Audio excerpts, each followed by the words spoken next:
Assalamualaikum warahmatullahi wabarakatuh teman-teman semua. Yuk kita belajar sumber hukum Islam, agar kita tidak salah dalam memahami hukum Islam.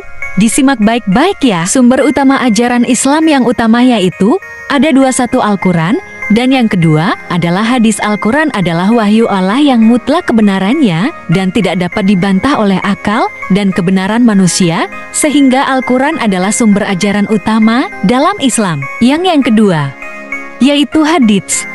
Hadits adalah sumber ajaran utama yang kedua setelah Al-Quran, sebab hadis adalah ajaran-ajaran dan contoh teladan dari Rasulullah Shallallahu Alaihi Wasallam, manusia yang telah dipercaya dan diangkat oleh Allah sebagai Rasul, yakni utusan Allah untuk menyampaikan agama Islam kepada manusia. Baik, selanjutnya yaitu sumber-sumber hukum Islam. Sumber hukum Islam itu ada 5 ya. Yang pertama Al-Quran, 2 Al-Hadits, 3 Ijma', 4 Qiyas, yang terakhir Ijtihad. Untuk pengertiannya sendiri, Al-Quran adalah kalam Allah yang diturunkan kepada Nabi Muhammad yang diawali surat Al-Fatihah dan diakhiri dengan surat An-Nas. 2 hadits adalah suatu perkataan, berita, informasi yang berasal dari Rasulullah.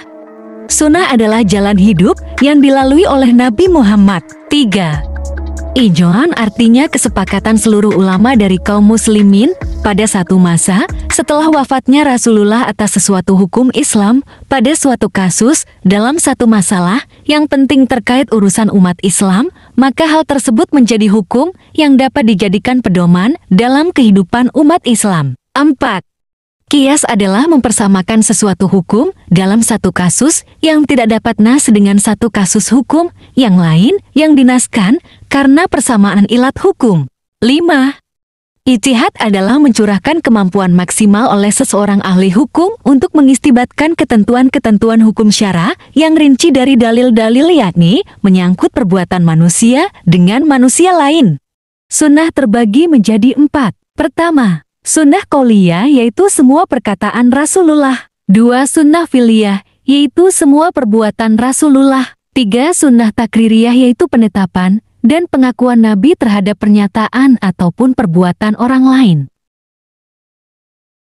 4 sunnah hamiyah, yakni sesuatu yang telah direncanakan akan dikerjakan, tapi tidak sampai dikerjakan oleh Rasulullah karena beliau wafat terlebih dahulu. Fungsi hadis. Pertama, menegaskan lebih lanjut ketentuan yang terdapat dalam Al-Quran. Kedua, sebagai penjelas isi Al-Quran. Ketiga, mengembangkan sesuatu yang tidak ada atau samar ketentuannya di dalam Al-Quran. Sekian dulu ya teman-teman, semoga video ini bermanfaat. Wassalamualaikum warahmatullahi wabarakatuh.